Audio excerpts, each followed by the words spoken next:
the February 22nd, 2016 Raymore City Council meeting and ask for a roll call. Councilmember Abdelgawad. Here. Councilmember Barber. Present. Councilmember Burke. Present. Councilmember Holman. Present. Councilmember Hubach. Present. Councilmember Kellogg. Present.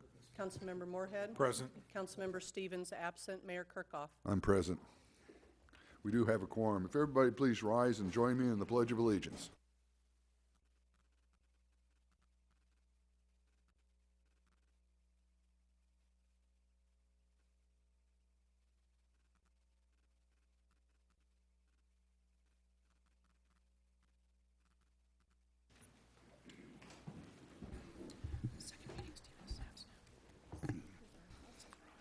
Well, we don't have any presentations or awards or personal appearances, so we'll move on to staff reports. Thank you, sir. I would ask that Mr. Crass make a report for the Public Works Department. Thank you, Mr. Fearborn, Mr. Mayor, members of council. In addition to my written report, I just want to update you on the status of a few things that have been going on in the engineering and Public Works Department operations and maintenance. We have received a final traffic signal study from our consultant Olson Associates. If you recall, they were working along with Operations Greenlight, looking at several traffic signals, in particular the Johnson Drive and 58 signal, Lucy Webb, and the J Highway and 58 signal. So we have reviewed that and anticipate presenting the findings to council at an upcoming work session. We've also completed our recommendations for the fiscal year 2016 street preservation project, and we'll be bringing that forward to council as well. Our operations and maintenance folks have completed their inventory for the sidewalk repair and curb ramp project and are anxiously awaiting arrival of the mudjacking equipment, subject to a successful second reading this evening. We are also reviewing the equipment specs for the response we got for the solicitation for the trailer-mounted concrete mixer, and we'll be bringing that forward to council for recommendation shortly as well. With that, I am available for questions.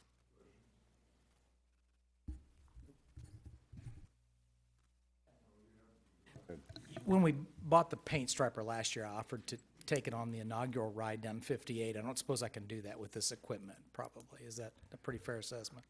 Any and all that you would like to say. Thank you. Good answer, Mr. Crass. I would ask Ms. Houck to make a report for the Arts Commission. Good evening. This will be a short report since the Arts Commission was just in last week.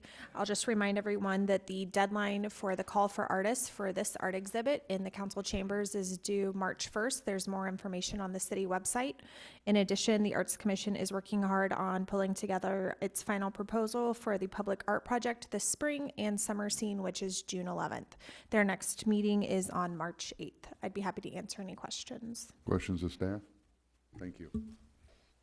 Thank you. Just a couple of timeline issues. Next week, the 5th Monday of the month, the council has agreed to conduct the third and final stage of our community conversation associated with the strategic plan. That a kind of a summary of what we're hoping to accomplish with this one is, obviously there has been a significant amount of public input in the first two meetings. We're going to be trying to wrap that up and begin giving the public some expectations of recapping what we've heard, for lack of a better term, associated with that particular planning session. Be much more low-tech, a little bit more doing work on the old-fashioned way on easels, because there's a lot of presentation involved rather than feedback from the public relative to this one. The following week, which is actually the first Monday of the month, we will be conducting a normal work session with the council. Topics that are currently on are primarily center on getting ready for public works projects in the spring. We'll be talking to you about the recommendations relative to the final OGL Operation Greenlight report on those intersections that were the leftover intersections that the council wanted some study done on. We'll be bringing the street preservation program to you all that same night for approval for bidding out for the spring. That concludes staff reports, sir. Just real quick, can you remind everybody when and where for the community conversation next Monday? Absolutely. I even had that written down, went right past it. It will once again be at Eagle Glen. Doors open at 6 o'clock, and we'll be hard at it at 6:45.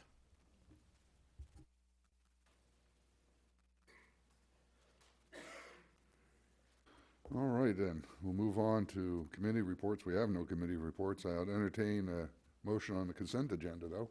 Mr. Mayor, I move that we approve the consent agenda to include item A, City Council minutes for February 8, 2016. Item B, approval of the Safety Traffic Enforcement Program. And C, the appointment of Steve Troutman to the Park Board. Second. We have a motion and a second to approve the consent agenda. Is there any discussion? All in favor?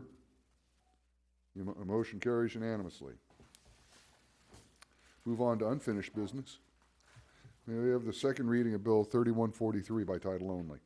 The second reading of Bill 3143 by title only, an ordinance of the City of Raymore, Missouri, authorizing the mayor to enter into an agreement with HMI Hydraulic Mud Pumps, Inc. for the purchase of mud jacking equipment in the amount of $40,725. Do we have a motion? Thank you, Mr. Mayor. I will move, since I offered to write it down 58, I will move that we approve Bill 3143, purchase of mud jacking equipment. Second. We have a motion and a second to approve the second reading of Bill 3143. Is there any discussion? All in favor? Motion carries unanimously. May I have the second reading of Bill 3144 by title only, please? The second reading of Bill 3144 by title only, an ordinance of the City of Raymore, Missouri, amending the fiscal year 2016 capital budget. Do we have a motion? Mr. Mayor, I move that we approve Bill 3144 for a budget amendment for Public Works LED fixtures. Second. We have a motion and a second to approve the second reading of Bill 3144. Is there any discussion? All in favor? Motion carries unanimously. And we have the second reading of Bill 3145 by title only, please. The second reading of Bill 3145 by title only, an ordinance of the City of Raymore, Missouri, amending the Internal Services Fund of the fiscal year 2016 budget. Do we have a motion? Mr. Mayor, I move that we approve Bill 3145 for a budget amendment for our Vehicle and Equipment Replacement Fund, Public Works Equipment. We have a motion and a second to approve the second reading of Bill 3145. Is there any discussion? All in favor? Motion carries unanimously. Move on to new business. You have a reading of Bill 3147 by title only, please. The first reading of Bill 3147 by title only, an ordinance of the City of Raymore, Missouri, approving the Highway 58 and Dean Avenue tax increment financing plan, approving the redevelopment area, approving the redevelopment project, and adopting tax increment financing therein, and taking other actions related to approval of the plan. This requires a public hearing, so I'll open up the public hearing by asking for a staff report. Thank you, sir. If it would be the council's pleasure, under normal circumstances, when we're making the TIF presentations, we allow the developer's attorney to go, and then that is followed up with a staff report recap from our Special Economic Development Council. Okay. To that extent, I would ask Mr. Kirk Peterson to come forward. Good evening, Mayor, Council. Exactly what I was looking for, thank you. My name is Kurt Peterson with Pulcinelli here on behalf of the applicant. My business address is 900 West 48th Place, Kansas City, Missouri. And I'm here on behalf of Cadence Commercial Real Estate. Here with me are principals of Cadence, Trip Ross and Justin Kaufman. At our work session, I went in more detail, certainly can provide it again, but in general would say we established together that these folks have the financial wherewithal, they have the experience, including with redevelopments, projects like this, and very importantly, with their broker training, they do have a lot of connections with both retailers and restaurants, which they plan to use for the benefit of this project. So with that, Cadence, really getting into the project we're proposing, it's best to start with the site itself. I know we all know it, so I won't belabor the point, but just getting our brains refocused on this site. On your screen before you, you can see in context, we will at least, I bet. There we go. Thank you. You can see the site called out at the southeast corner of 58 and Dean Avenue.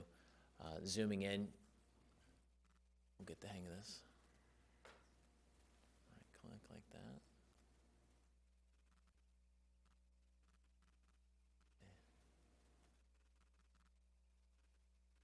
We can do it without pictures. It's much more fun, though, with pictures. Maybe if I say advanced, does somebody have a button makes it work? You can just say next if you don't mind. Okay, that's great. Thank you. So on our site, which is approximately 3 acres, you can see the 3-acre piece framed to the east is Golden Corral. That's our neighbor there. You can see 58 to the north, Dean to the west, and then the access drive that runs east-west to our south. That 3-acre piece right now has a house, a barn, and 4 related structures on it as it sits today.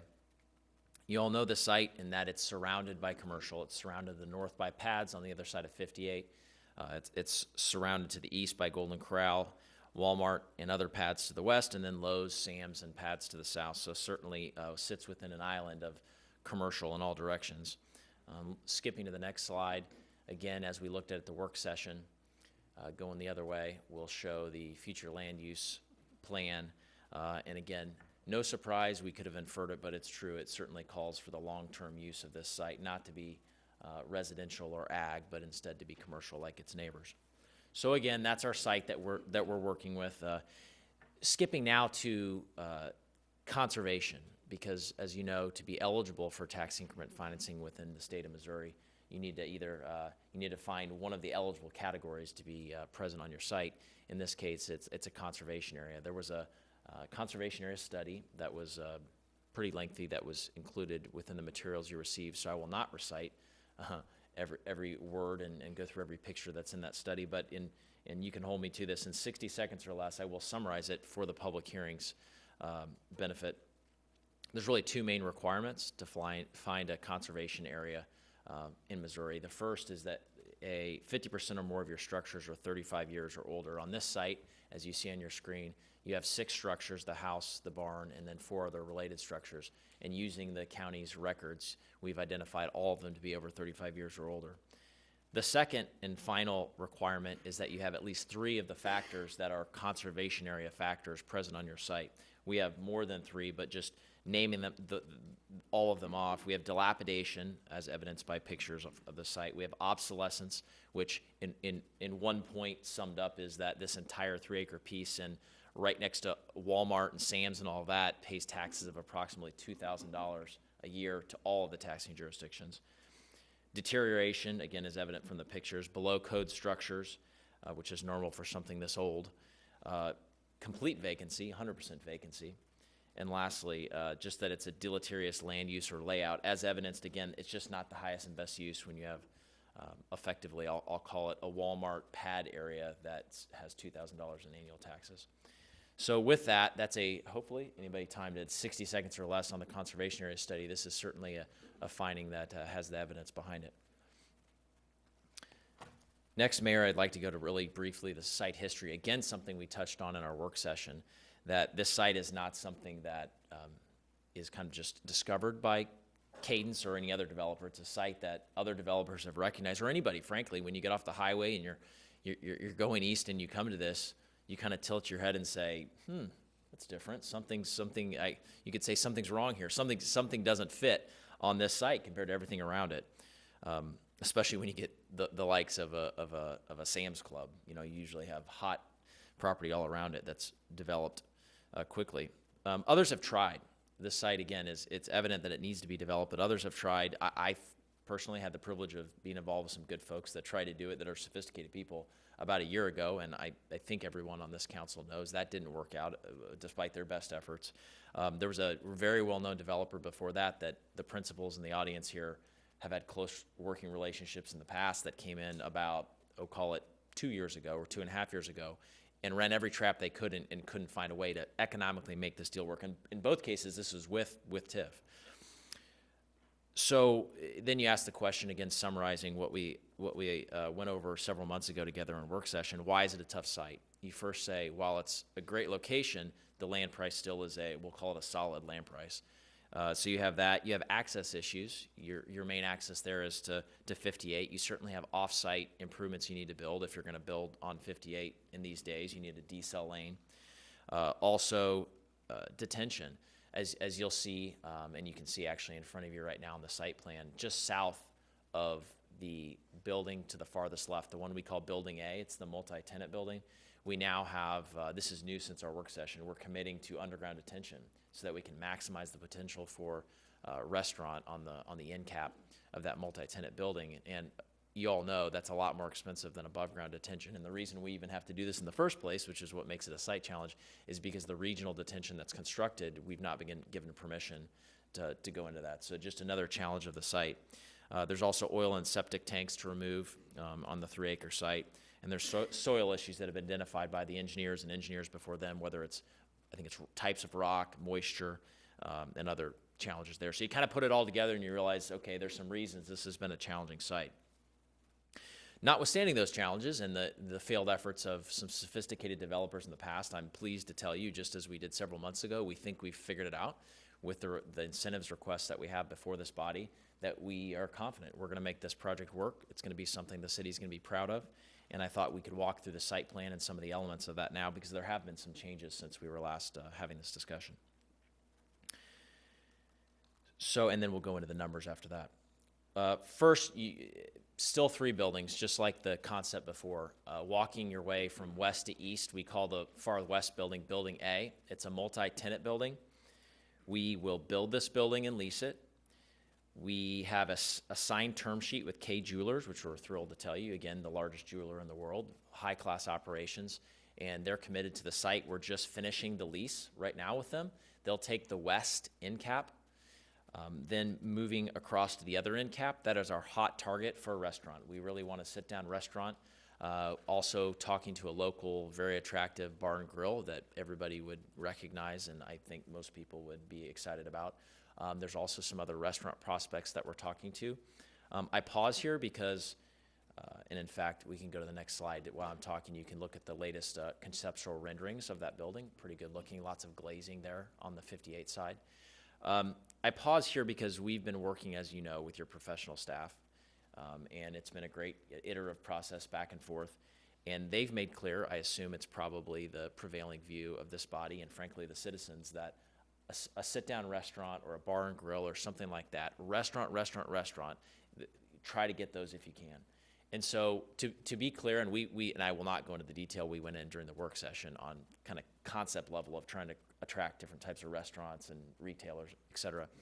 But just know that we've been working very closely with Mr. Tapp and Mr. Fearborn and legal counsel, and want to be clear from now, call it for the next a little bit of an arbitrary number, but 60 plus days, it is a critical period for us to continue to canvass the market, which we have been, and staff knows we have been, to try to find, are there any other restaurants besides the ones we're talking to right now that we can cut a deal with to get them on this site. And the reason I'm pausing and emphasizing this is you must know we have the exact same priorities. Our interests are aligned, frankly. That would be a great user for those users are great users for this site. And we're going to be lockstep with staff. We'll even set up a schedule, something like every week checking in, so that if there's any restaurants you come up with, you can easily, whoever your point of contact would be, Mr. Fearborn perhaps, you'd say, hey, have they checked out fill in the blank restaurant? That will get to Mr. Fearborn, it gets to us, and within a week you can have feedback as to have we checked. We will check a restaurant. There's no restaurant we won't pursue. We can tell you who we've checked, and so you can feel confident that when we come to the end of again, this is a little bit arbitrary, 60 to 90 days, and I'm picking that because we want to get going, get the tenants, close the loan, build the building. So that's why this won't stretch out, 360 days. But we want you to feel totally in control in that sense. And so that's why I've emphasized this a lot, that you will know that we have turned over every rock possible when the time comes to actually line up, whether it's the bar and grill, a sit-down restaurant, a different restaurant, or, again, we're not hiding the ball on anything. If it can't be done and staff will verify one way or another, then we'd put a retailer in there. But you will know then that it couldn't be done. It had to be a retailer. So completely open book and working with the city is our hope on that. With that, one other caveat is we're showing on the site plan right now 10,000 feet for that Building A that we're talking about right now.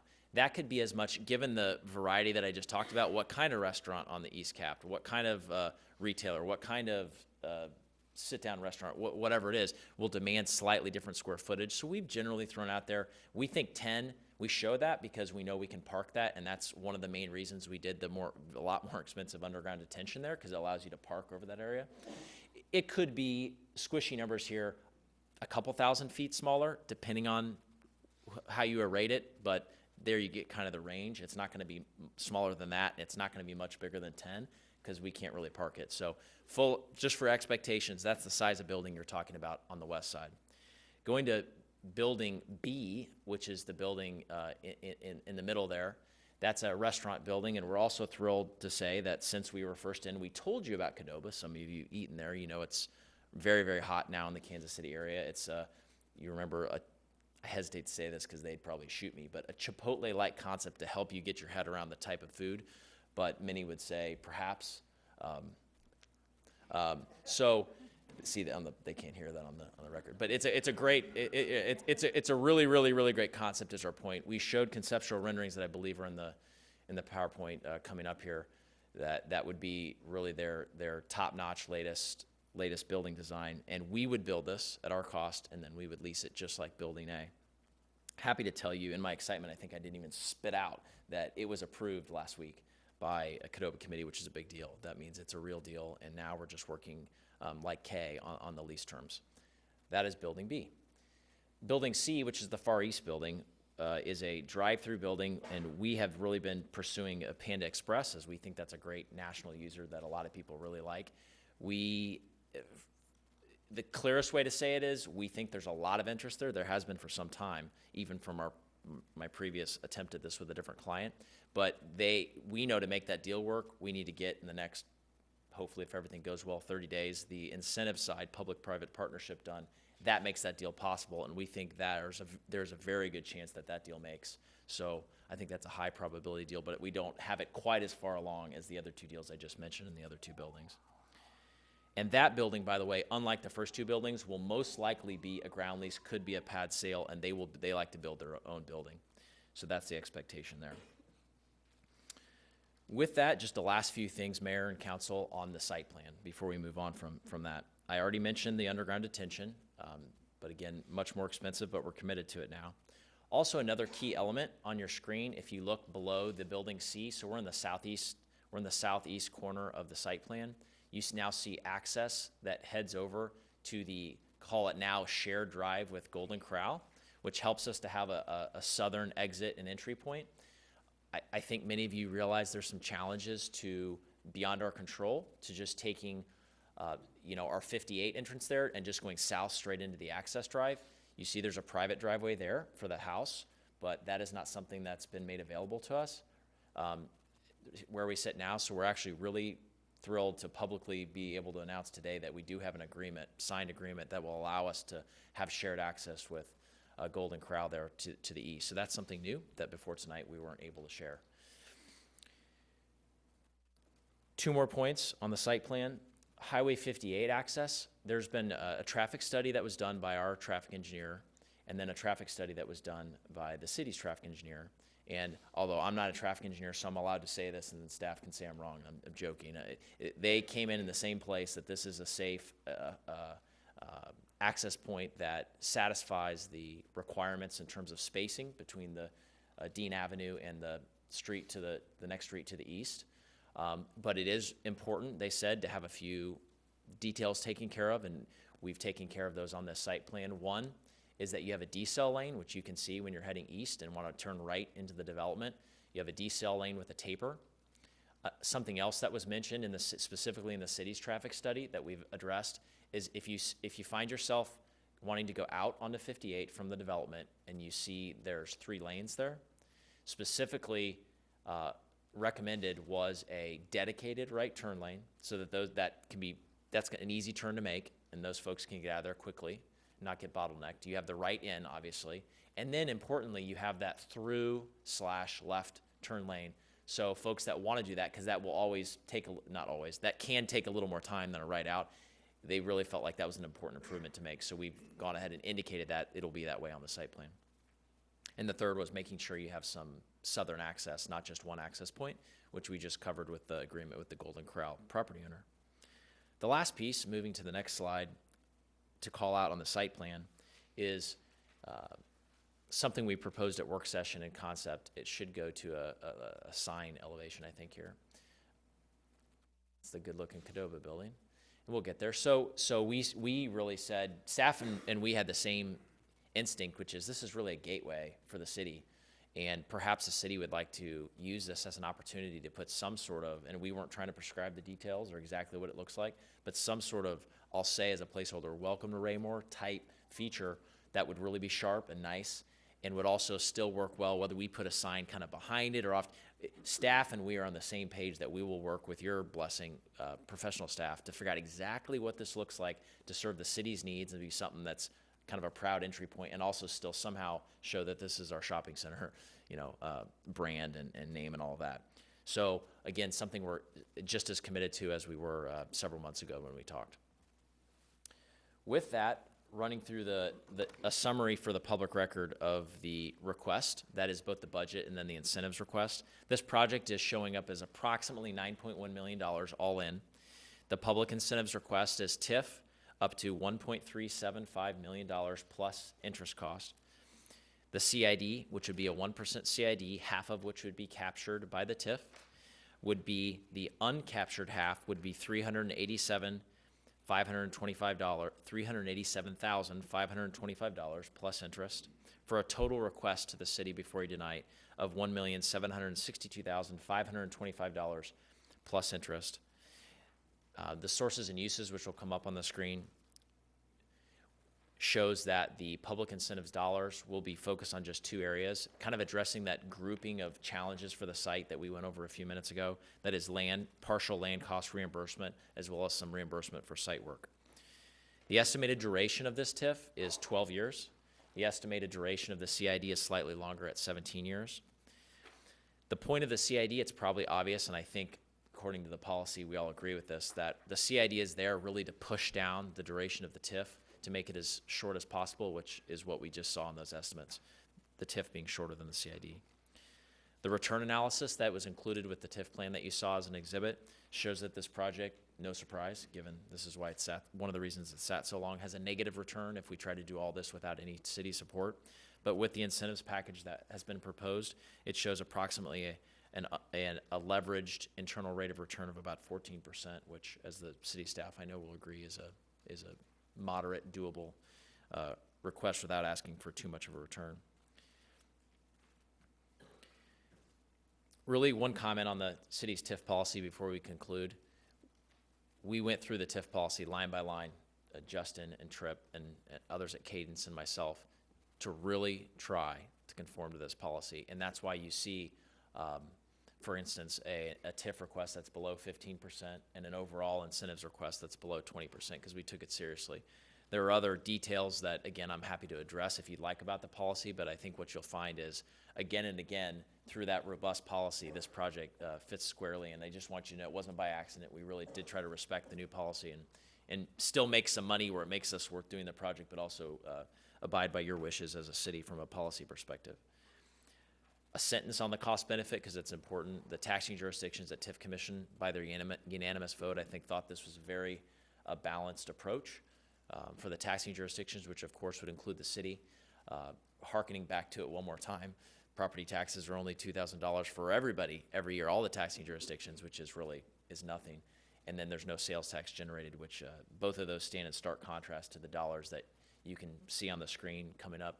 In the summary of the cost benefit analysis, that shows significant returns to both the city and the other taxing jurisdictions over the measured period.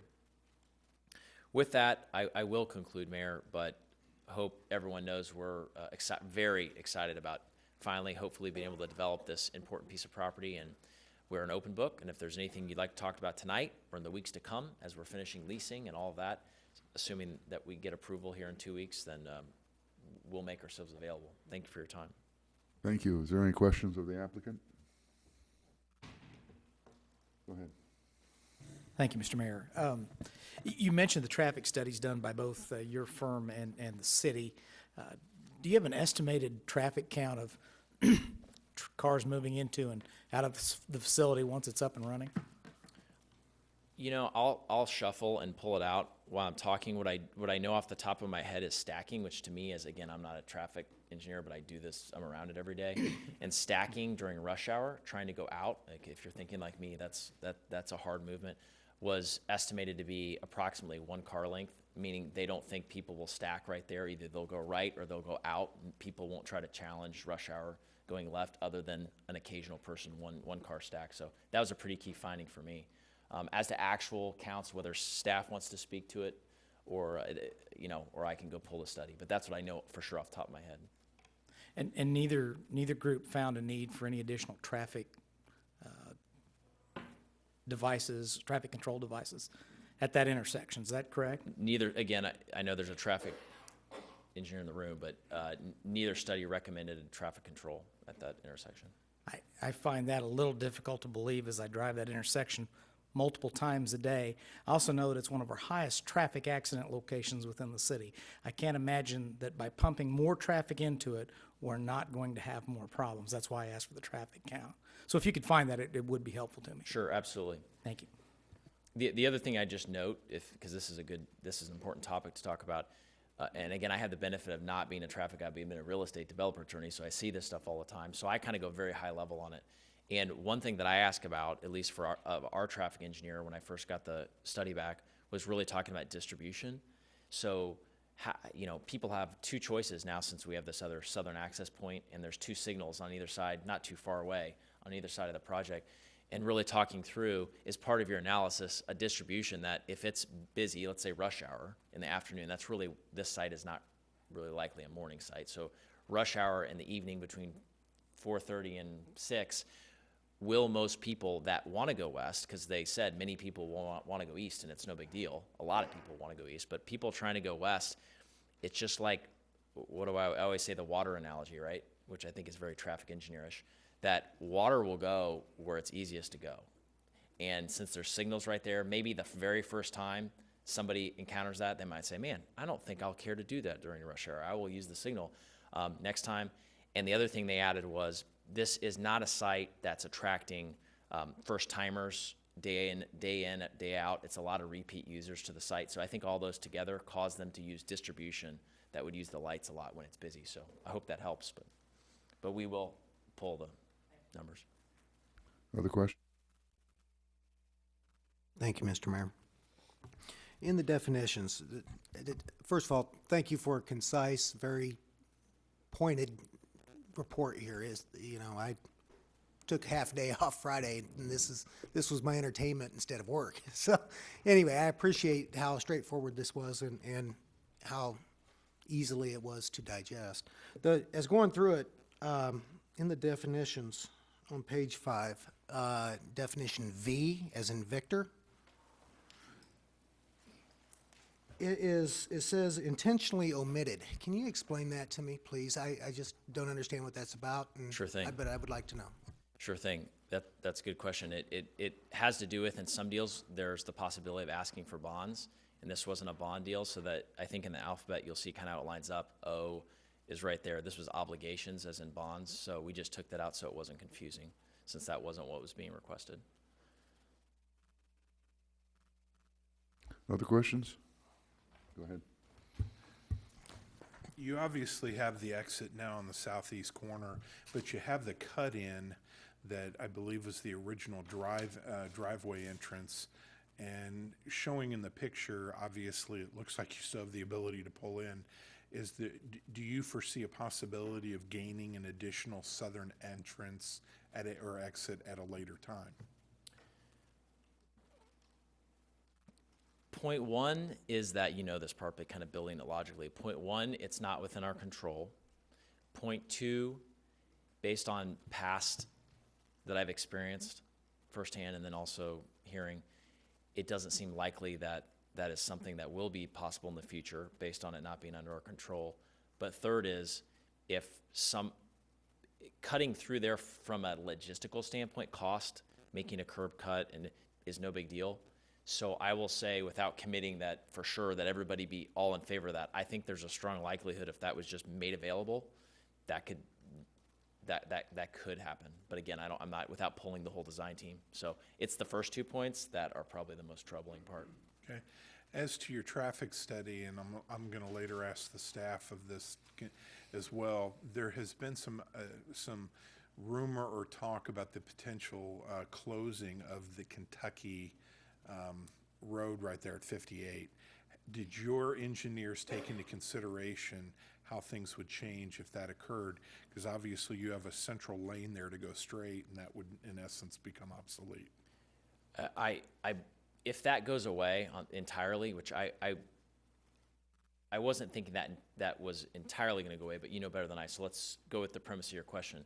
If Kentucky on the north side wasn't there, then the center lane would just have, in theory, less volume because it just becomes a left only instead of a through and a left. And I do have the answer to your question based on our traffic study. PM peak, which is how we talk, right? You're probably asking about, everybody's asking about volumes, about PM peak. And PM peak out, which is really what we were talking about, would be 73. But again, the distribution is the key part. Most people would want to use the signals, was the conclusion. Other questions? Thank you. Thank you. Would ask Mr. Bushek to make the report for staff. Good evening. My name is David Bushek. I'm an attorney with the law firm of Gilmore & Bell in Kansas City. We serve as the city's bond counsel and economic development counsel, and I will be providing the city's report this evening. I will be covering both the TIF plan and the community improvement district as the applicant did this evening. These are presented as a package by the applicant, and so I will deal with both of these together, even though there are two separate items on your agenda. To start with, the TIF Commission recommended unanimously in favor of approval of this TIF plan, approval of the redevelopment area, and designation of the proposed developer as the developer of record for the project. As the applicant has summarized for you, the total project costs are about $9.2 million. The TIF incentive request is $1.375 million, which is just under 15% of the total project costs. And then the CID request, the portion that's not captured by the TIF plan, is another $387,000, which is about 4.25% of the total project costs. So the total incentive requests with the TIF and the CID together are combined just under 20%. Most of my comments then will focus on the financing structure of the TIF. To begin with, just as a quick refresher for the council, there are two primary financing mechanisms. We've talked about these on previous projects. The city can issue bonds to pay for reimbursable project costs, or the plan can proceed on a pay-as-you-go basis, meaning bonds are not issued by the city. As the TIF revenues are collected, they're used to reimburse the developer, so the project needs to actually produce the revenues for the developer to be reimbursed. This is a proposed pay-as-you-go TIF.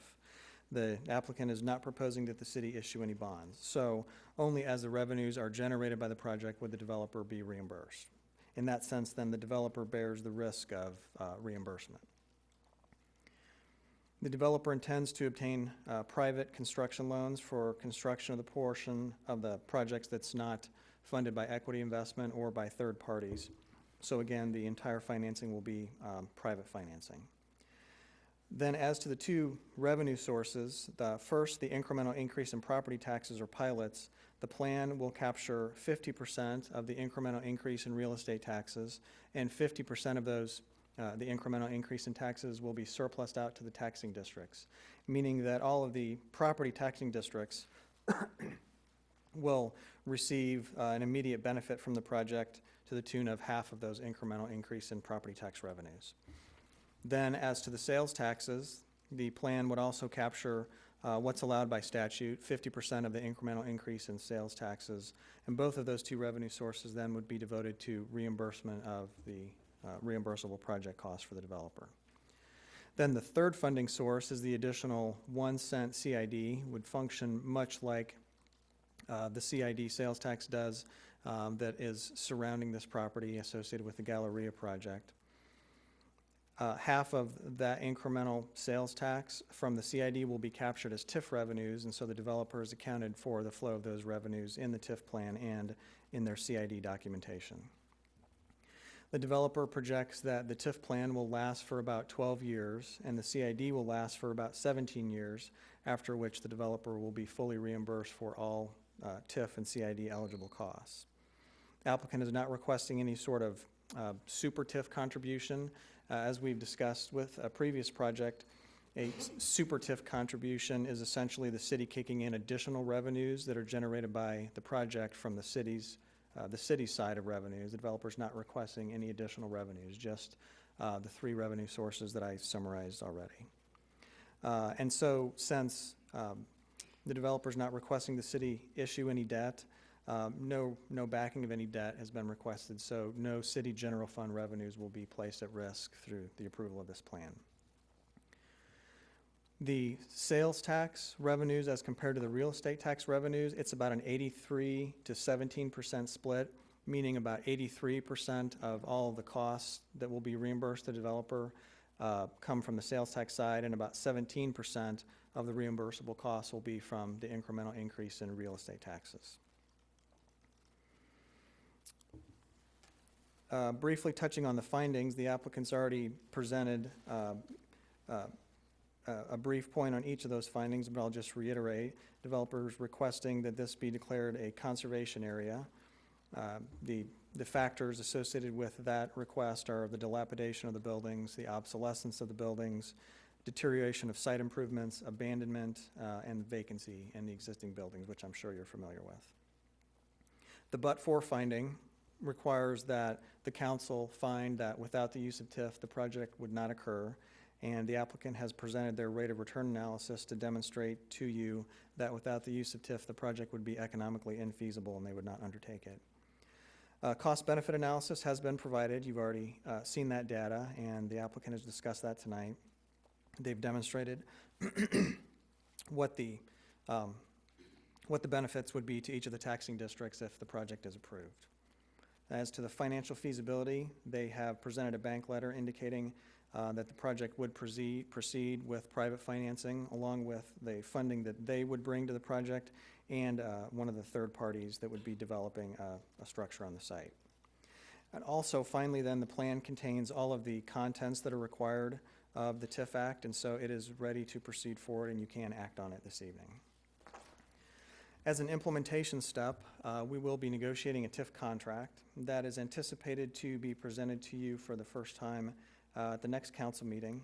And I will note one sidebar issue here at this point. I know that the council is aware of a case that's been decided on another jurisdiction that's a circuit court case, another location in Missouri. That case could have a significant impact on the interpretation of implementation issues associated with any TIF plan, and it's being evaluated on a daily basis, the impact of that case. It's a contested case. The case has been appealed by the city, either has been or will be appealed, and so the outcome of that case is uncertain, but I wanted to point out at this point that we are taking that case into account in our discussions regarding the TIF contract. We will have some safeguards built into the TIF contract to deal with this, and I will discuss those with you when the TIF contract is in front of you. One other point then that's relevant to the proceedings tonight, the applicant has amended the CID petition and incorporated a request for a blight finding under the CID petition, and that will assist in the sense that it will provide an additional legal basis for the expenditure of the city's revenues for the project, the reimbursable portion of the project. So that blight finding as part of the CID step will assist on this issue associated with this case.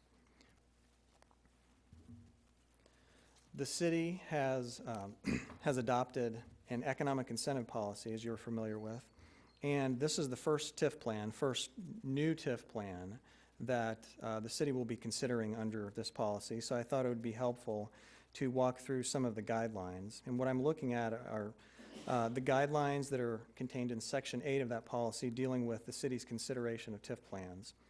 The policy is written to provide that most favorable consideration will be given by the city for plans that meet certain enumerated guidelines. And I won't go through all of these because not all of them are relevant, but I will hit some of the high points. The first guideline says that the total amount of subsidy from TIF revenue should be no more than 15% of the total project cost, and this plan satisfies that guideline. The second guideline speaks to the issuance of bonds and what the coverage ratio would be, but as I mentioned, city's not being requested to issue bonds in this case, so that is not a concern. The TIF plan should provide for a retainage account to hold at least 15% of the TIF revenues until the project is substantially complete, and the TIF contract that we have sent to the developer includes that provision. So that will be something that will be incorporated into the TIF contract. Another guideline provides that TIF plans that propose retail development should encourage the inflow of customers from outside the city and should not divert sales from or cannibalize existing retail in the city. This was a point of discussion as the plan was prepared, and all of the businesses are proposed to be new businesses as opposed to relocation of existing businesses in the city. Another guideline provides that TIF plans that propose the redevelopment of existing commercial industrial areas would be favored. And in this case, as you're aware, this is surrounded by commercial development. The nature of the region is obviously commercial, and so this seems like an appropriate use for this property. TIF plans that will be in effect for no more than 12 years will be favored, and the proposal satisfies that guideline. Developer should contribute not less than 15% of the total project costs from cash equity of the developer. Their financing proposal is that 18% of the project costs will be funded by equity from the developer. The next guideline provides that the plan should provide for a mandatory declaration of surplus pilots to the applicable taxing districts that impose real estate taxes in the amount of 50% of all captured pilots, and as I mentioned, the plan satisfies this requirement. Then as to some of the guidelines that are incorporated into the policy regarding community improvement districts, one guideline provides that most favorable consideration will be given to CIDs for commercial projects that are comprised of at least 40,000 square feet of new development or redevelopment. And in this case, we have, I think, a fairly unique circumstance. The property is landlocked is not quite the word, but it's obviously surrounded by existing commercial development. It's one of the last parcels in the region, at least on this side of the highway, that's available for development until you get south of Sam's Club. And I pulled out the Galleria CID map today to refresh my memory. This property is nearly completely surrounded by the existing Galleria CID. So I think we have some unique circumstances here, given the size and the nature of this property, that speaks to that particular guideline. Another guideline provides that most favorable consideration will be given to applications that seek the establishment of a political subdivision CID as opposed to a nonprofit corporation CID. That requirement has been satisfied, and that is the basis of their request to use the sales tax from the CID. CID services, the policy provides that most favorable consideration will be given to CID proposals where CID services are not funded until after all debt associated with the public improvements have been repaid. And that has been incorporated into the petition, and the 5-year plan specifies that services will not be funded until the developer's reimbursable project costs have been paid. Final guideline that I will mention provides that most favorable consideration will be given to CIDs that are limited to a term of 20 years. And as indicated, the developer projects that they will be repaid in a shorter period of time. And to the extent that the revenue projections are not satisfied and the revenue is not produced as they've projected, even if a year or two is added to the reimbursement, it would still satisfy that guideline for a CID lasting no longer than 20 years. That concludes all of my comments that I have prepared for you. I'd be happy to answer any questions you have. Questions? Go ahead. Mr. Bushek, thank you for all of that. I would jokingly say, could you go back to the third point? No. Although, with all seriousness, you did make an earlier point that, and you phrased it in the form of the applicant has asserted, and I believe that being the developer, it's almost kind of a question back for the developer, so I'd pose the question to both of you. Sure. But you made the comment that the applicant would not be able to complete this project without approval of the TIF agreement and the CID. That is the position of the developer? That's the testimony they've provided, yes. Okay.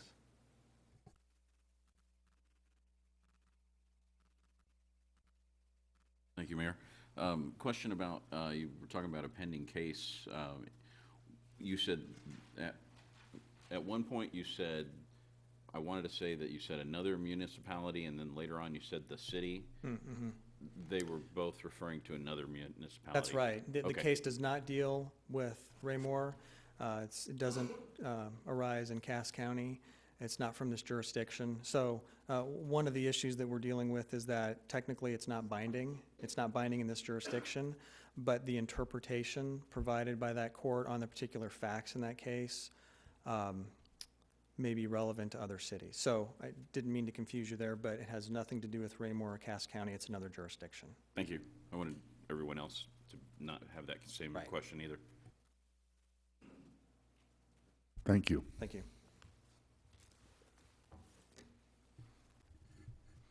That concludes staff reports, sir. That Okay. concludes developers report. We would welcome the public hearing component. Okay, I'll open the floor for public hearing. Is there anybody who'd like to come forward? Please come forward. Identify yourself for the record. Keep your comments down to 5 minutes.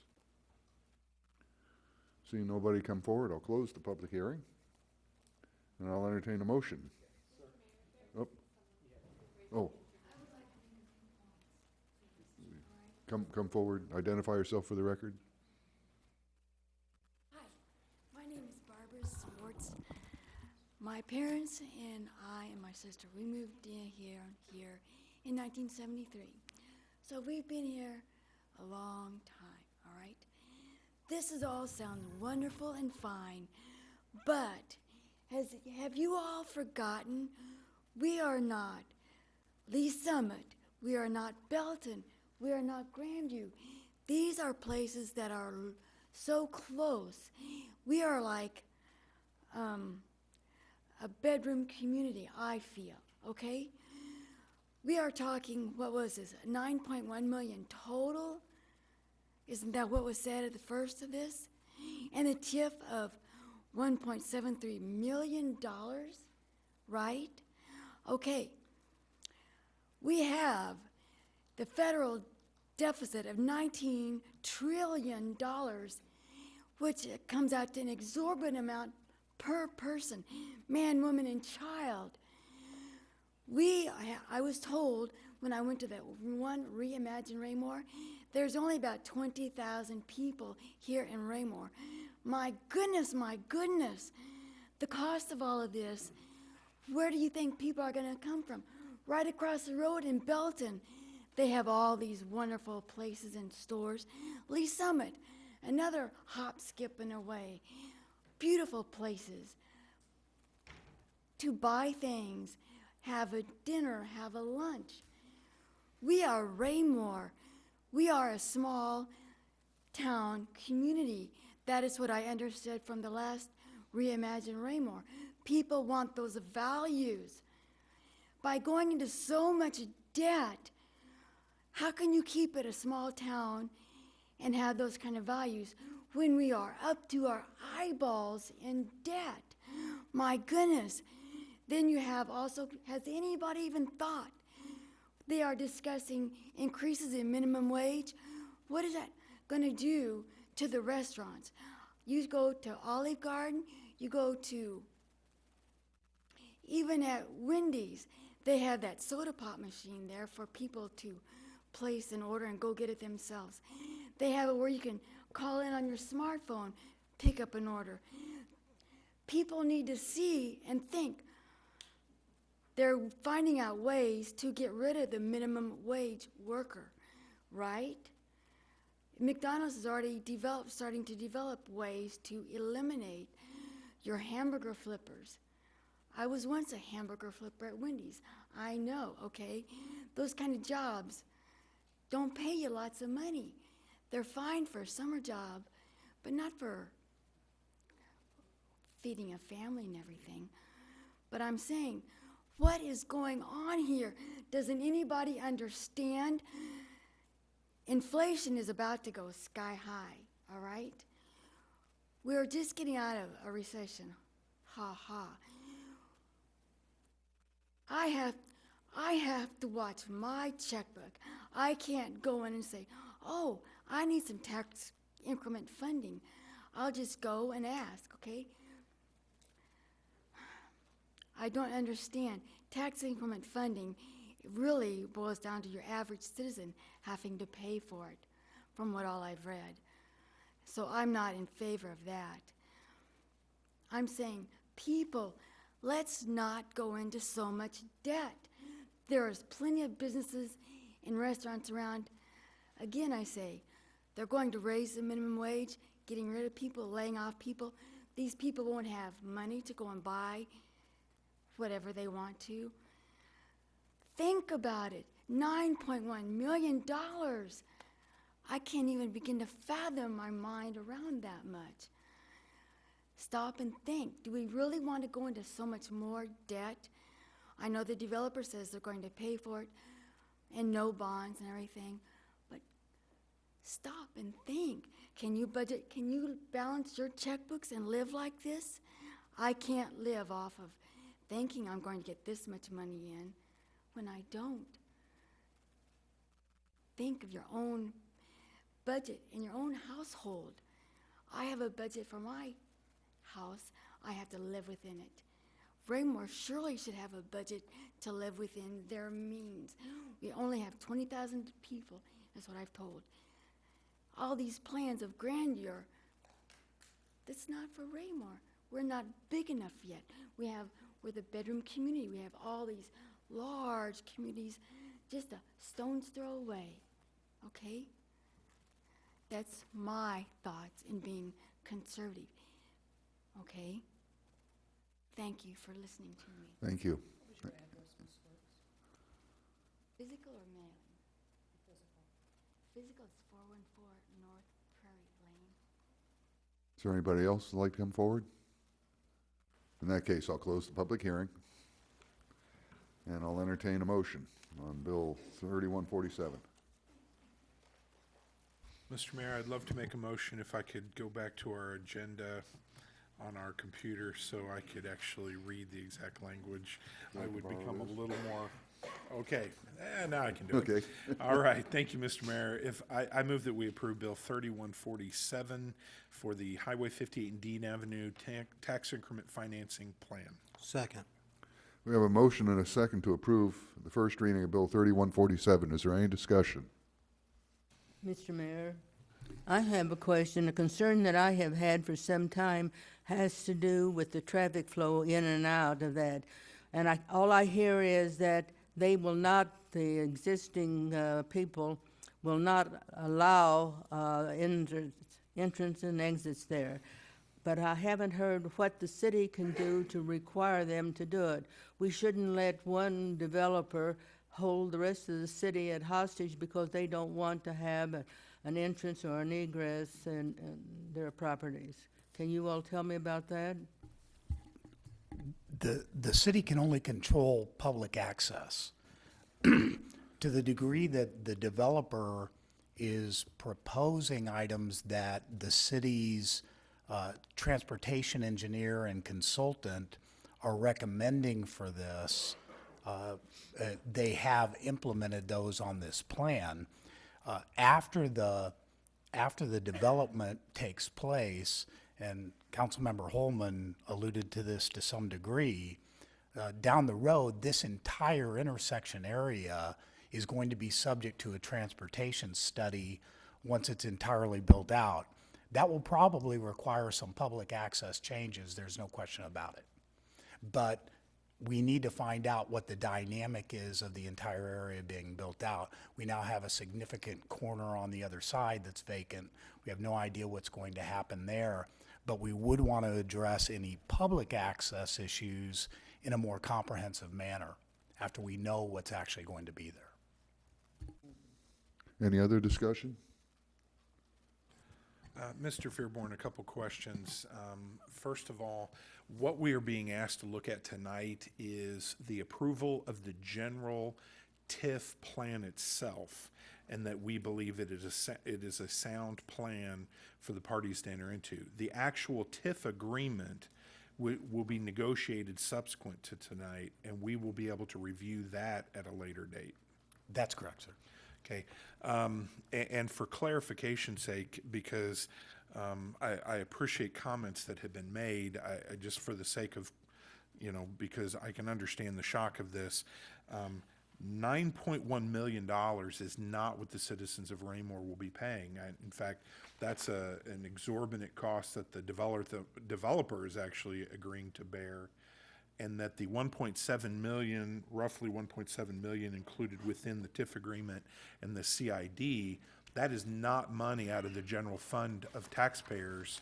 That is money as it is collected from sales tax will be collected and in essence escrowed, and then portion of that will be returned to the developer subject to the agreement. Yes, with one point of clarification. Please. As you indicated, the entire project is approximately $9 million. 1,375,000 of that is proposed to be TIF related, and 387,525 is CID related. So those are sales taxes. Let's see, 83% of that is associated with sales tax for people who choose to shop in the area. 17% of that is actually still paid by the developer, but instead of going to directly to the taxing jurisdictions, 50% of what the developer is paying on his property taxes goes into a special allocation fund to reimburse themselves for public improvements associated with the land. And again, because we're using long sentences and lots of numbers here, the important value and the value I really took from what was requested or discussed was, just for clarification's sake, citizens of Raymore are not paying $9.1 million, nor are existing revenues that we hold are being paid to anybody. These are monies taken from the activity from it, and a portion of it is paid over. So citizens are not paying tax dollars today for this deal out of, say, real estate taxes or any existing tax. That is correct, sir. Okay. And just to piggyback on that, the city is not providing any bond money for this, so the city is not going in debt at all for this project. There is no debt associated with this project. It is pay-as-you-go. As Mr. Bushek indicated, the risk associated with this one, because it is a pay-as-you-go, is borne by the developer, not the city.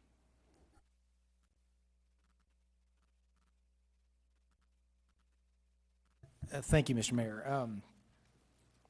As Councilmember Moorhead so eloquently pointed out, we are simply here to discuss the merits of the TIF plan, and I do believe this to be a valuable project. I think you've done a wonderful job. I like the quality of businesses that we are looking at getting in here. I think it will be a great asset to the city.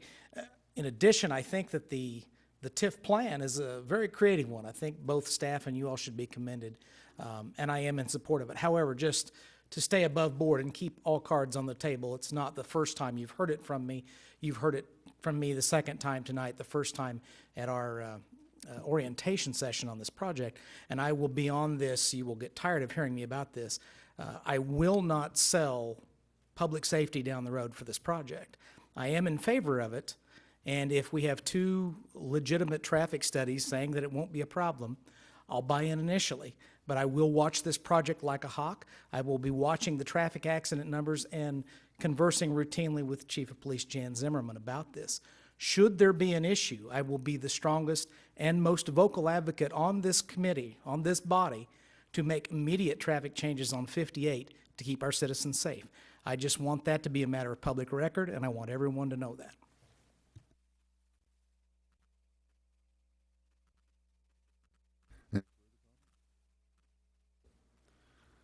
All right. We have a motion and a second. Did we get a second on that? Yeah. Okay. We have a motion and a second. All in favor?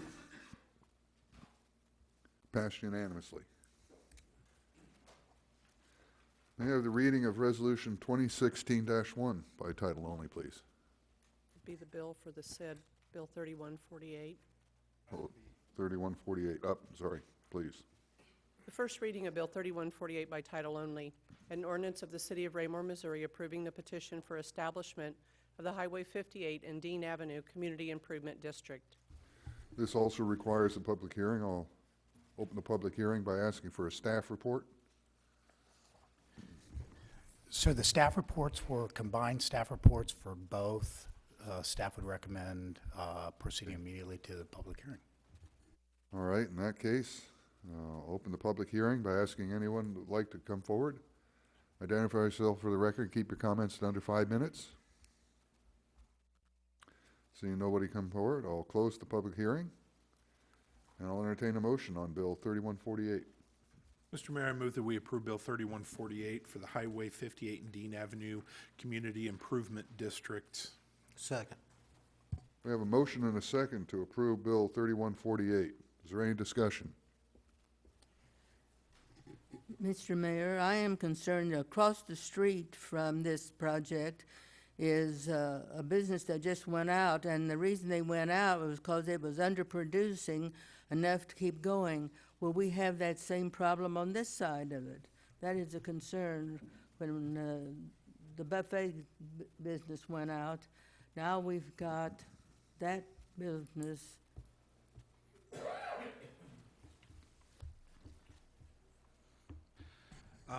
You know, Ms. Hubach brings this point up, and I would only comment that, you know, I do have some personal reservations about this entire project, but I reconcile those regarding the very question.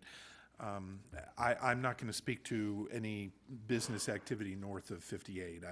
I actually don't know exactly why that business had problems. But if a business has a problem, or if this economic area is not going to be profitable, politely put, that is the burden of the developer. They're buying in on this. Candidly, when we had our work session, I mean, we were very nice, but we even pointed out, are you sure you really want to do this? And they've invested a lot of time and effort to decide whether to do this. The packet of material, as Councilman Kellogg pointed out, was very thorough. And again, that's their business. You know, we're in a unique situation in this situation where we have a piece of property that is significantly valued above what the assessed and the market value is. And if the buyer chooses to buy it, that's their business. I mean, good or bad, same with the seller. The seller has the right, you know, fair market value is not determined by anything, but if two people agree, then it is a good value. It may not be a deal I think it makes good sense, and it may not make good sense to other buyers. But this buyer has come forward before us. They have put a plan together that they believe is successful. They bear that risk. Politely put, returning back to them $1.7 million, you know, they're still eating $7 million worth of their own risk on this. And if it fails, it fails. I mean, so to in essence, to discuss that point, I think it's a wonderful point that, in essence, I know they've asked themselves, but if they want to do this, then there's a certain amount of they should be allowed to do this. And so I wish them well, but politely put, a very respected commercial developer had the property that did go under, and so we don't control that. The only way we control it is we shop and eat and utilize what is provided to us. If we don't, then the market bears what it bears, and the market wins, and sometimes the market takes away. Go ahead. Just to clarify, it was a matter of national news that the location that went out had nothing to do with Raymore. It was over 70 of their locations under multiple names, so it really doesn't bear anything on this project. Thank you, sir. I would point out one other thing. concur with both comments. There is an old phrase in law enforcement that says the only possible predictor of future behavior is past behavior. And of the three possible clients that the developers mentioned us tonight are very well-known, very established clients. If history or past behavior is to be taken into account, I would anticipate nothing but success in the future. It's never a guarantee, but those are certainly very successful businesses, and I would not see any reason that they would not succeed here in the future.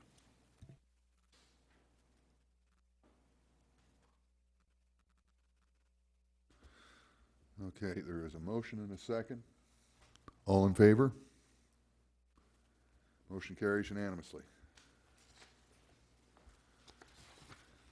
We have the first reading of, Resolution 1609 by title only, please. The reading of Resolution 16-09 by title only. A resolution of the Raymore City Council approving the extension of the preliminary plat for Alexander Creek subdivision located in the northeast quarter of Section 13, Township 46 North, Range 32 West, all in Raymore, Cass County, Missouri. Staff report. Thank you, sir. I'll call on Mr. Carteret. Thank you, sir. The preliminary plan for the Alexander Creek subdivision was initially approved by the city back in 2003, and then we amended that overall master plan for the subdivision in 2007. There have been two phases of the subdivision built. The most recent second phase was approved back in 2005.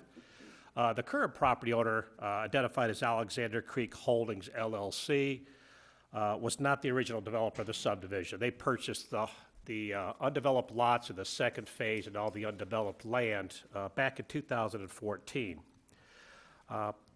Prior to their purchase, the subdivision really had become somewhat stagnant. Although there were a lot of lots available, there really wasn't any development occurring. But when the current owner purchased the property in 2014, home construction quickly escalated in the subdivision. There were 11 homes in 2014 constructed, another 9 homes in 2015. The current property owner has model homes available. They actively marketing the subdivision, but there remains an inventory of 56 undeveloped lots in that second phase. When the initial developer did the second phase, it was significant in size. So even with all the activity, there's still 56 available lots. So the property owner in their request letter indicated that once the inventory of existing available lots is reduced, then they plan on doing additional phases. So with the request that they've made for a one-year extension, if it's granted this evening, the new expiration date of the preliminary plan would be February 26th of 2017. The property owner is here tonight represented by Matt Schlecht, who is their project engineer. He's been working on this project for many years. Again, that would conclude staff report at this time. Questions of staff? Okay, I'll entertain a motion. Mr. Mayor, I move that we adopt Resolution 16-09 for a preliminary plat extension for Alexander Creek for a one-year extension. Second. All right, there's a motion and a second. Discussion? Thank you, Mr. Mayor. I just want to say that I remember last year when this came before us, I was a little hesitant because it seemed like we kept letting this go on and on and on. So I just want to say that I was really excited to see that there were 11 new homes constructed there in 2014 and 9 that they're working on in 2015. So I'm excited to see some property moving out there. I think Councilmember Abdugawad brings up a very good point. I mean, this is a long project, but I agree. We've seen some movement. Now there are building. There is effort being made, and for me, as long as we see effort, I know that I don't think we should interfere with that. So, and a 1 year's extension is kind of consistent with what we have been willing to grant other developments. So I don't think this is out of the realm of what we normally do. So I would concur.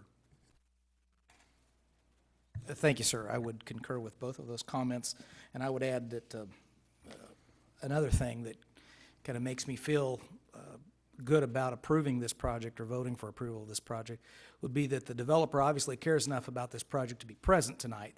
There are times when we've had developers ask for multi-year extensions and then not even show up before our body. So to me, it shows a level, depth of caring about this, and I appreciate the information and their presence here. Kevin? Okay.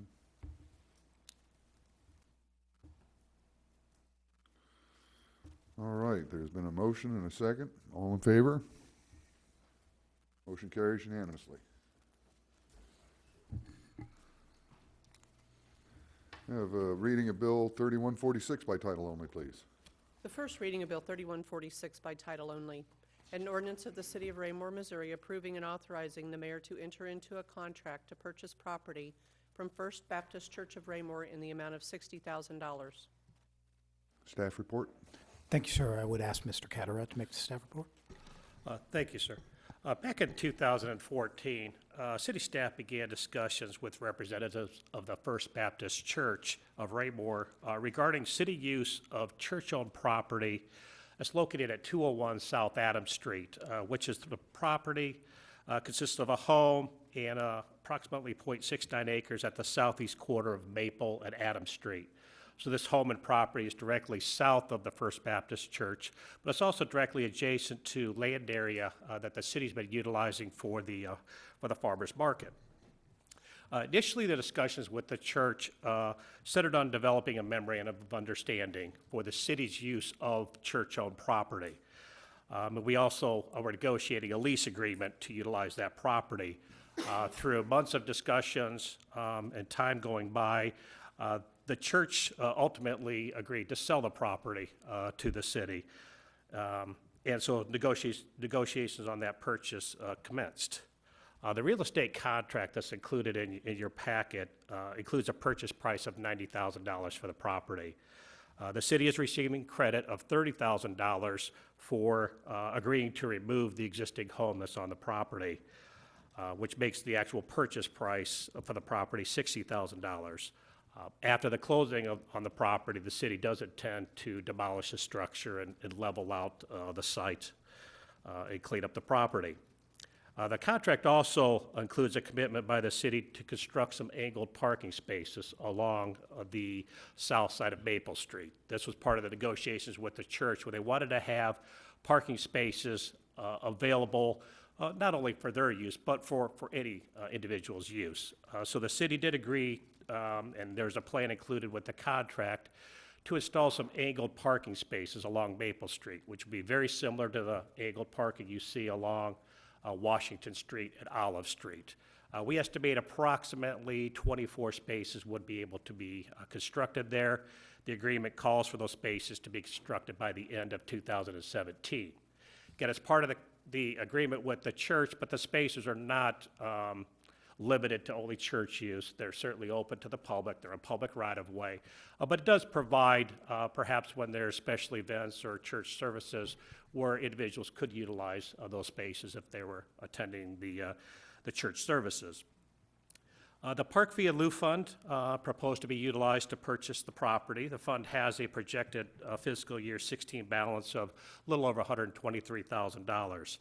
City staff does request approval of the real estate sale contract.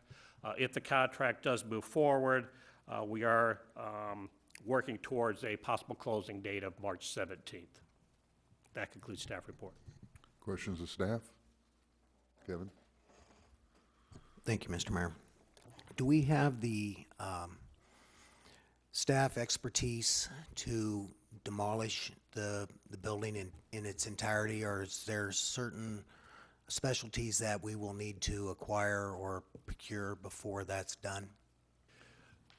The actual demolition of the structure, cleanup of the property, will be bid out. We will be hiring a contractor, a qualified contractor, to complete that work. I believe there is a storage building on the property, a small shed that we will be, as city staff, I believe, trying to reuse, relocate. But the bulk of the property, demolition of the structure, cleanup of the property, will be through a contracted bid.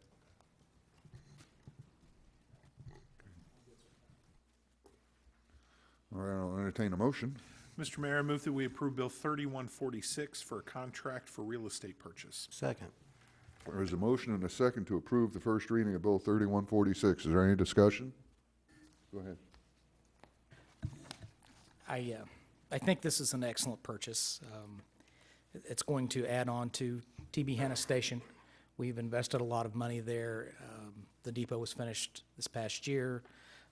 Very nice structure. It's going to be an amenity used by many of our citizens. I want to take a moment to thank the Parks Board for their wisdom in agreeing to the use of the park fee in lieu of monies to purchase this. I think that this will be a project that will be talked about for some time to come. Thank you. Mr. Mayor, I just wanted to remind people that my parents built that house years and years ago, and progress does move on.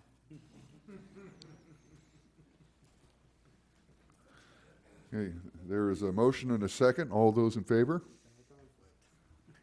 Motion carries unanimously. The reading of Bill 3151 by title only, please. The first reading of Bill 3151 by title only, an ordinance of the City of Raymore, Missouri, amending the fiscal year 2016 capital budget. Staff report. Thank you, sir. The previous item on the agenda did call for the use of the Park Fee in lieu fund for the purchase of this additional property at TB Hanna Station Park. The Park Board voted on October 27th, 2015, 7-1 in favor of utilizing Park Fee in lieu money. So that approval has already been granted and recommended on to the City Council for use of this fund.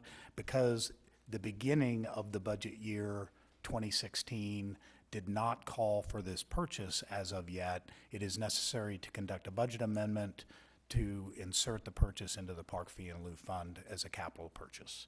That concludes staff reports. Questions of staff? Okay, I'll entertain a motion. Mr. Mayor, I move that we approve Bill 3151 for a budget amendment for the real estate purchase. Second. There's a motion and a second to approve the first reading of Bill 3151. Any discussion? All in favor? Motion carries unanimously. And that was the last item on the agenda. I'll open the floor for public comment. Anybody wishing to comment, please identify yourself for the record and keep your comments to under 5 minutes.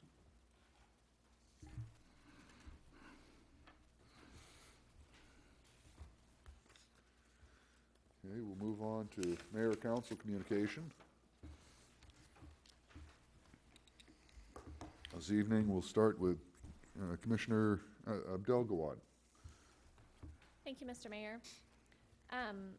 I'll start by thanking Mr. Troutman for volunteering to join us on the Park Board. And then I just have to say, I know we've heard Mr. Holman say it many, many times, but this is an exciting time to be in Raymore. I'm really excited about what's going to be happening on the Dean property and the purchase of this property to add to our park in the center of town. The fabulous turnout we've had twice now at our community conversations. This is really, really just a great time to be involved in the city of Raymore. So on that note, I just want to welcome everybody to join us next Monday for community conversations at Eagle Glen. The doors will open at 6 and we'll begin conversation at 6:45. Thanks. Commissioner Hubach. Nothing tonight. See, Councilmember Barber. I'm feeling a little under the weather tonight, so I didn't speak a lot, but I have to commend staff on this audio equipment. I could hear absolutely everything tonight. And I know you could because you were making comments to me. But it has made a big difference for me. I do wear hearing aids, and I know we got others on the council that do, and I don't know how it sounds out there, but up here it sounds extremely good. So thank you very much. Councilmember Burke. Wanted to thank everybody for coming out to our community discussions, the last two. And just to let you know, if we didn't come by and say hello, personally, I sat at a few tables, and when people asked me questions, I tried not to say anything. It's hard for me as a teacher, or any number of reasons. But we certainly didn't want to poison any of the great conversation that was going on at the table, so we wanted to let the citizens actually have a real voice without us directing it. And we look forward to more of those communications next week, and we can maybe start going back and forth and seeing what's going to work and benefit all of us. Thank you. Councilmember Holman? Thank you, sir. I want to echo Ms. Abdelgawad's comments. I believe the Renaissance period has begun. I believe we have started, and we are starting to see elements of that each day as we progress. I want to thank the Parks Board members in attendance tonight. They've shown a particular interest as of late. Obviously, there was a big issue that they were waiting to hear on tonight, and that was obviously favorable given their vote. So thank you for being here. I also want to thank all the people in attendance tonight. We had a very large crowd, a number of items on the agenda. I think that speaks to your point, Sonia, about the people's interest in the city and the fact that we've had 300 people or over 300 people in 2 meetings at our community conversations. So that's really good. I want to thank staff. Our staff has been working double overtime, to use a phrase, as of late, with the Reimagine Raymore community conversations, preparing for the GO bond, and all the projects that have been dumped on lately with the TIF and the land acquisition purchase. They've really weathered the storm and stood up through this and been fantastic. When I say working double overtime, that's the salaried members who make no extra money for doing that. And to echo my colleague from Ward 3's comments about the sound system, I think it's good enough now that Charlene can play and I can sing, so we could actually do our concert up here. That's all I have. Councilmember Kellogg?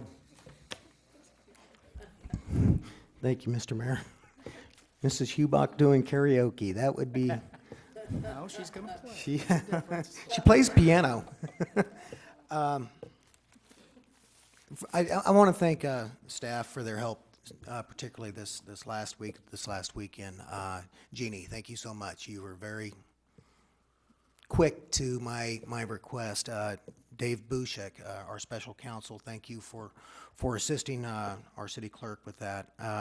The TIF packet came to my door Thursday afternoon, and I wasn't in the mood to read it Thursday, so I took a half day off Friday to enjoy it, and I was able to get through it pretty much, except for the stuff that I couldn't see. You know, I can hear it a lot better than I could have seen it that day, but you know, many of those things were taken care of, and I appreciate it. Thank you so very much. The fact that this TIF deal has come to us, and it was done in an hour, just over an hour, speaks directly to the work that went into this on our behalf, in our policy's behalf, that the staff took upon with the developer.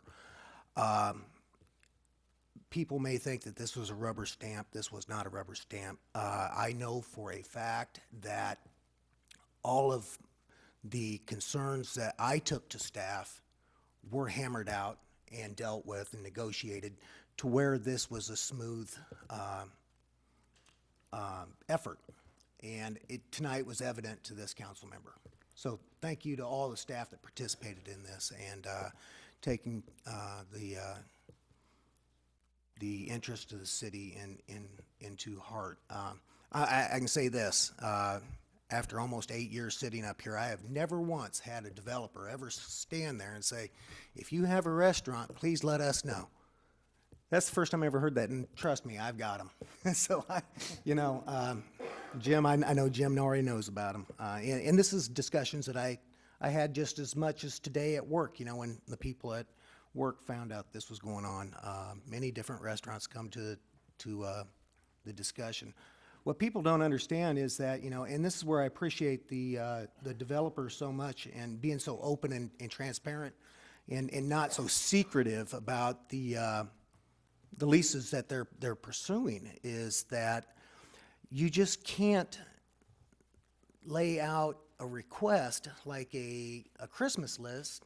Say, I wish that I had an Olive Garden. I wish I had Red Lobster, I wish I had a Chili's. Trust me, we all have those, and staff knows about those. But what has to take place for many of those places to come to any development area is the dynamics of the area.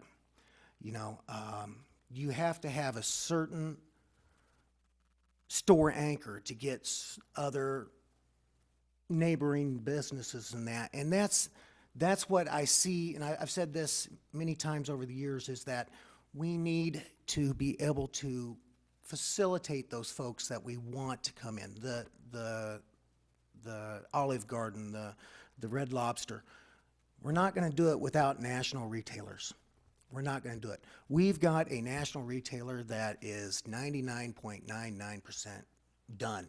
K Jewelers, you know, that's something that Belton can't say they have. They can't even say they have a Zales. So, you know, we made a huge step tonight in facilitating and doing what we can do in our power to bring in those further businesses that tend to follow those major anchors. So, you know, that's what I'm proud of tonight. You know, and I appreciate the comments that were made in the public comments. But I still need to say that this is not going to put this city in any kind of debt. This is not going to, the burden of debt is falling completely on the developer. And Mr. Moorhead is correct, as cold as that sounds, and I don't mean that bad, but that's how business works. That's the way it should work.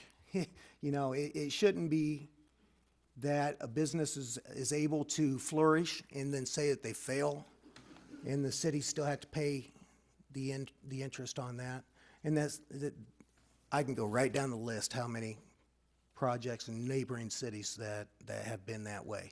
And it's where I'm very proud to say that we have a very studious staff that cares enough and can see that in the future to protect us, the city, the citizens of the city, and our great way we come to learn to live in Raymore. So I'm kind of rambling on now, but I'm very appreciative for staff's efforts and many of the behind the doors activities that have taken place over this. Thank you. Councilmember Moorhead. First, I'll actually, since Ms. Schwartz is still in the room, I would like to actually address comments that she made. And I want to thank you for coming before us and speaking. First of all, we don't have a lot of residents that do that. And I respected your comments because this is a kind of issue, and I kind of joked with the attorney about his paragraph 3 that it's very convoluted, it's very confusing, and for people that have not been a part of this process for a long time, it is kind of daunting. And much of what you said I appreciate and respect. One thing I will assure you is that I was not going to vote for this if it involved the city of Raymore spending your tax dollars directly to make this happen. This is a private business deal. Respectfully, maybe I would handle the seller side or the buyer side a little differently if I were representing them, but this is a private deal, but it is not coming directly out of tax dollars. Now, I say that with the caveat of as this makes money, there are portions of that revenue that will go back to the developer to complete this deal. One thing that was not really stressed that I think is undersold here is that right now we make $2,000 a year on property taxes. That's an assessed amount by the county. Personally, based on that value, it means the property is worth well less than what the asking price is. But that's not the problem. The developer is willing to pay the asking price. What is important, though, is we're not making any money on property that is sitting in one of the central parts of our commercial district. And we have the ability now to make $1.4 million over this span in additional money that we can use for roads and sidewalks and for the betterment of the community. And you brought up a wonderful point about Lee Summit and some of these other businesses, and you're absolutely right. They have some wonderful things, and I shop there too. We have a community to our west that they have entered into so many of these arrangements, though, that it is adversely, some would determine that it adversely affects their financial position. And we're proud to say we don't do that. And we would never jeopardize your tax dollar and change the face of this community in an attempt to seize tax dollars.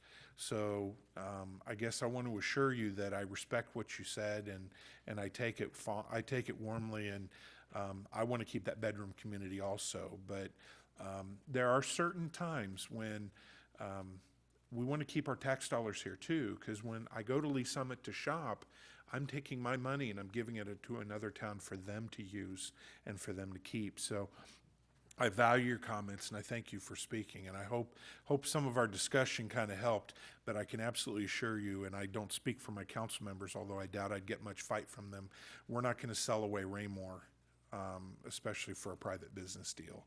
So we do want to assure you of that. I want to thank Mr. Troutman joining the Park Board. I served on a board and commission for the city, and it's always wonderful to do. And the Park Board is a good group with a lot of activity going on, so he's going to be very busy. I also want to thank the First Baptist Church with the real estate purchase. That's going to expand our park. Now, please understand, we've been having a farmer's market out there for quite some time, and the church has been very generous to us, and we've had a good relationship with them to date. And the idea that we can have this arrangement where there's some good and betterment for the church as well as us, to me, just continues a great relationship. So I want to thank the church for that. Reimagine Raymore, we had another 120 people. It is incredible the feedback that we're receiving from this, and I'm really appreciative of all the people that have been donating that time. It seems like they're having fun, and I know we're benefiting from it. And I must finish off by saying, as a lawyer in the room, I distinctly heard that Mr. Holman will be singing over these. I think we can legally obligate him to that. Or at least I'm willing to be challenged on that. So with that, thank you very much. I'll echo everybody's comments about the new sound system. It works surprisingly well. And if I speak real into the mic, I can really get some volume out of this. Without trying. I'm not going to sing, though. Yeah.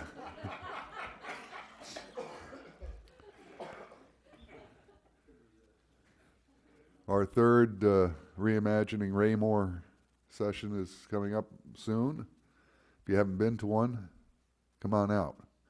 Those things are real fun. A lot of good information. And that's it from me. I'll entertain a motion to go into executive session. Mr. Mayor, I move that we enter into executive session to discuss litigation matters as authorized by Section 610.021 subsection 1 and personnel matters as authorized by 610.021 subsection 13. Second. Roll call vote, please. Councilmember Abdelgawad. Yes. Councilmember Barber. Yes. Councilmember Burke. Yes. Councilmember Holman. Yes. Councilmember Hubach. Yes. Councilmember Kellogg. Yes. Councilmember Moorhead. Yes. Councilmember Stevens absent. Okay, we're going to enter an executive session. We'll return only to dismiss the main meeting. Thank you.